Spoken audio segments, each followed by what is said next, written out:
Amici, buongiorno, siamo qua a Rovigo con Sua Maestà. Se lei mi prende sempre per il fondello. No, non è vero, perché Professor Maggi, lei è sempre troppo indulgente nei miei confronti. con Renzo Marangon, bravo Toso e vabbè. punto. Renzo Marangon ne sa di più e di tutto.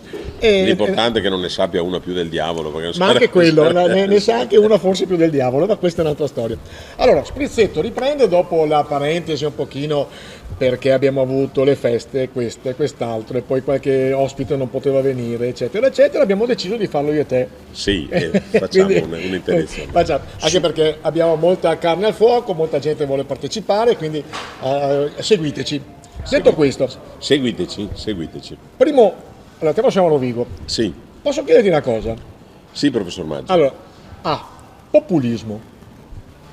Che cos'è? È il populismo. Faccio una premessa io. Perfetto. Allora, siccome la premessa è anche semantica, di quante ne so anch'io. Complimenti. Allora, il populismo è qualsiasi movimento politico diretto all'esaltazione demagogica delle qualità e capacità delle classi popolari. Detto questo, perché qualcuno dice che il populismo è il male assoluto? Punto di domanda. Perché secondo me è stato coniugato in modo improprio, cioè tu hai dato una definizione tra l'altro molto accademica e giusta del termine populista.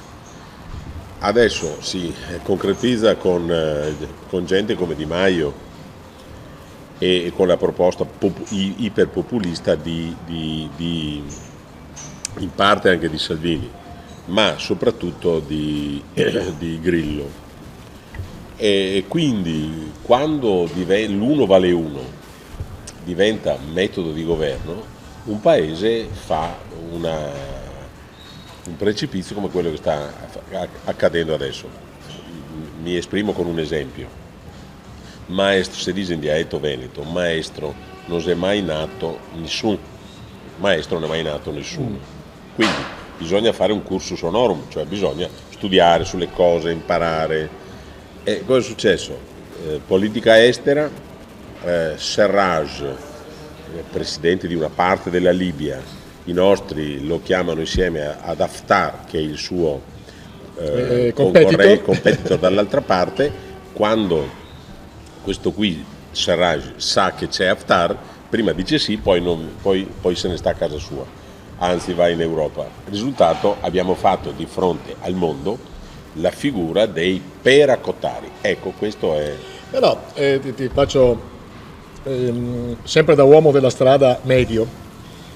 Quando il populista dice che bisogna sistemare gli ospedali perché bisogna mettere a posto le strade, cioè fondamentalmente a noi cittadini normali della legge elettorale può interessare poco più di meno.